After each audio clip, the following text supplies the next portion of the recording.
안녕하십니까?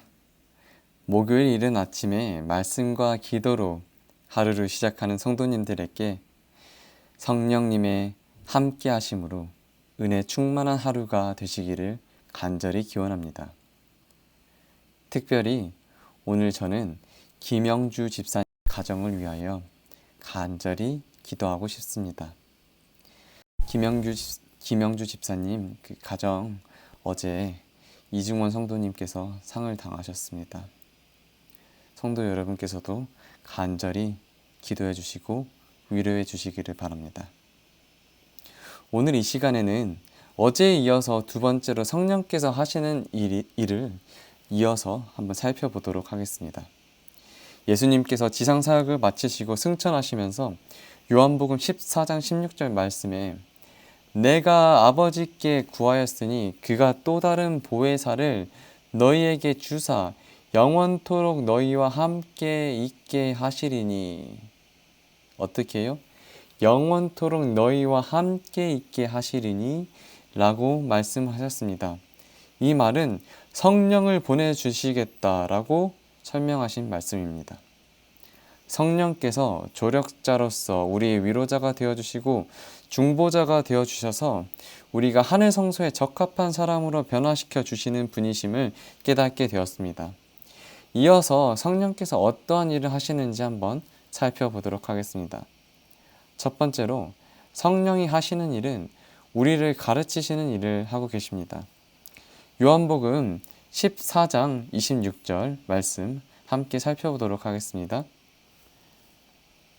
보혜사 곧 아버지께서 내 이름으로 보내실 성령 그가 너희에게 모든 것을 가르치고 내가 너희에게 말한 것을 생각나게 하리라. 예수님은 이 땅에서 어느 누구보다도 뛰어난 교사였습니다. 예수님은 우리가 진리를 깨닫도록 도우시는 분이십니다. 예수님께서는 성령을 보내주셨습니다. 이제 성령께서 우리를 가르치십니다. 성령님은 우리를 도우시는 분이라고 하셨습니다. 성령께서 우리를 격려하시고 우리 상황에 적절한 말씀을 읽게 하시며 우리가 하나님의 말씀을 이해하도록 도와주시는 분이십니다. 그 영감의 글에서는 엘렌 화이트 부인이 그 사도 바울이 성령의 능력으로 백성을 가르쳤음을 다음과 같이 말하고 있습니다. 한번 사도행적 402페이지 살펴보시겠습니다. 사도 바울은 그의 목회 사업에서 지혜의 권한은 말로 하지 아니하고 다만 성령의 나타남과 능력으로 백성들을 가르쳤다. 그가 선포한 진리는 성령이 그에게 나타내신 것이다. 하나님의 말씀을 이해하기 위해서는 성경을 읽고 성령을 믿는 것입니다. 혹 우리 중에 가끔 성경 말씀을 펴거나 아니면 그냥 넘기다가 특정한 말씀이 와 닿을 때가 있습니다. 성령님께서 우리에게 가르쳐 주시고 하나님의 말씀을 깨우쳐 주신다는 사실을 기억하시기를 바랍니다. 둘째로 이 성령 하나님께서는 우리를 인도하십니다. 요한복음 16장 13절 말씀 함께 살펴보시겠습니다. 그러나 진리의 성령이 오시면 그가 너희를 모든 진리 가운데로 인도하시리니. 우리 주변에는 결정 장애가 있는 사람들이 있습니다. 글쎄 어떤 결정을 내리려고 하는데 여러 생각도 해봤고 또 이런 얘기들 저런 얘기들도 했는데 뭘 해야 될지 모르겠어요 라고 하는 사람들이 있습니다. 그럴 때 누구와 의논을 해야 될까요? 하나님과 의논하시기를 바랍니다. 여러분 안에 살고 계시는 성령님은 여러분이 만나는 결정에 대해서 인도해 주시는 분이십니다. 인도해 주시기를 또 원하십니다.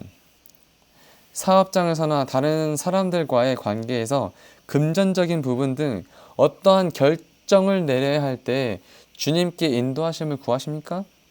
영감의 글은 니고데모가 성령의 인도하심에 자신을 하나님께 복종시켰을 때에 하늘나라를 보기 시작했다 라고 기록하고 있습니다. 우리는 우리의 생각대로 살아서는 안 됩니다. 우리는 먼저 하나님께 여쭈어 보아야 합니다.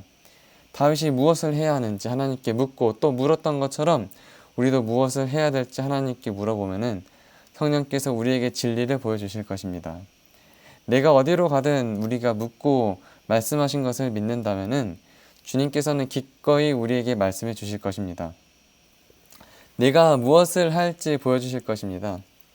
세 번째로 이 성령님께서 하시는 것은 인치심입니다. 인치심. 성령은 우리를 인치신다. 예배소서 1장 13절에는 너희가 구원의 복음을 듣고 그 안에서 또한 믿어 약속의 성령으로 인치심을 받았나니 라고 말하고 있습니다. 인치심이란 무엇을 말하는 것일까요? 인치심은 소유권을 나타내거나 어떤 문서나 서신을 신빙성을 보증할 때에 사용되었습니다.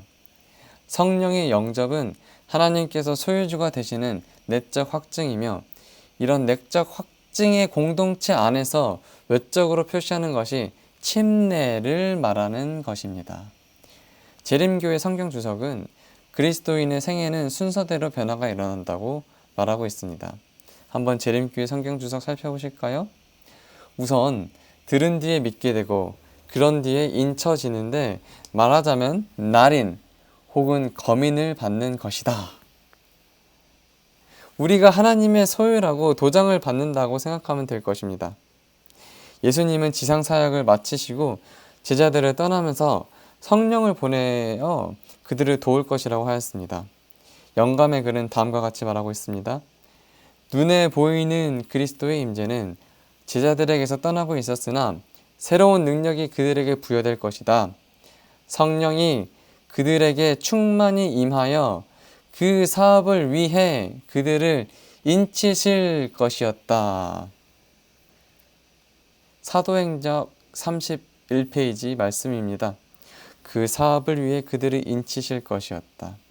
우리가 성령으로 인치심을 받았다는 것은 우리가 하나님의 소유가 되었다는 뜻입니다. 하나님은 우리 안에서 살아계십니다. 우리는 하나님의 신성한 보호 아래 있고 그분은 우리가 필요한 모든 것을 공급해 주십니다. 우리가 하나님의 것이기 때문에 성령께서는 우리를 보호하심을 기억하십니다. 사랑하는 도마동교회 성도 여러분, 우리는 주님의 자녀들입니다. 우리는 성령의 가르치심을 따라 살아가는 재림 성도들입니다. 성령께서 우리에게 하나님의 말씀을 가르쳐 깨우쳐 주십니다. 그리고 우리를 바른 길로 인도해 주십니다. 하나님의 말씀을 깨우치고 하나님의 말씀대로 바른 길로 살아갈 때에 우리는 하나님의 소유라고 인치심을 받게 된다는 사실을 기억하시기를 바랍니다. 우리가 어디로 가든지 무슨 일을 하든지 성령 하나님께서 우리를 보호하실 것입니다. 요한복음 14장 17절과 14절에는 다음과 같은 말씀이 있습니다. 그는 진리의 영이라 세상은 능히 그를 받지 못하나니 이는 그를 보지도 못하고 알지도 못함이라. 그러나 너희는 그를 아나니 그는 너희와 함께 거하심이요 또 너희 속에 계시겠음이니라. 내가 너희를 고아와 같이 버려두지 아니하고 너희에게로 오리라. 뭐라고요? 내가 너희를 고아와 같이 버려두지 아니하고 너희에게로 나아오리라. 이것보다 더 큰 용기를 주는 말씀이 있을까요? 우리가 무슨 일을 하든지 혼자 하는 것이 아닙니다. 우리는 도우시는 성령님이 계셔서 주님의 뜻을 행하도록 도와주십니다. 오늘 하루 주님을 찬양하고 하나님께 감사하시는 도마동교회 성도님들이 되시기를 간절히 바랍니다. 감사합니다. 개인 기도 시간입니다. 부근을 잃으신 김영주 집사님 그리고 김영주 집사님 가족을 위하여 기도해 주시기를 바랍니다. 그 개인의 기도 제목을 위하여 기도하시길 바랍니다. 또 우리 교회에는 환우분들이 많이 계십니다. 환우분들의 건강 회복을 위하여 기도해 주시기를 바랍니다. 또한 우리 도마동교회의 영적인 부흥과 성장을 위하여 기도해 주시길 간절히 바랍니다. 함께 두 손 모아 기도드리고 또 개인 기도 시간 갖도록 하겠습니다. 하늘에 계신 아버지 하나님, 오늘 이 새벽 미명에 성령님의 인도하심을 따라 기도로 하루를 열게 하여 주시니 감사합니다. 사랑하는 남편을 여의고 슬픈 가운데에 있는 김영주 집사님 가정에 성령 하나님께서 주님 재림하시는 날 다시 만날 수 있는 소망을 간직할 수 있도록 위로하여 주시옵소서. 저희들 이 땅에 살아가면서 성령 하나님의 음성에 순종하여 바른 길로 가기를 원합니다. 저희와 항상 함께하여 주시옵고 주님께 소유된 하나의 백성으로서 살아갈 수 있도록 인도하여 주시옵소서. 아버지 하나님, 저희들 각자 바라는 기도의 제목이 주님의 뜻 가운데서 다 이루어지는 하루가 될 수 있도록 은혜 허락하여 주시옵소서. 이 모든 말씀 예수님의 이름으로 간절히 기도합니다. 아멘. 이제 각자 계신 곳에서 개인 기도하시겠습니다. 기도하시겠습니다.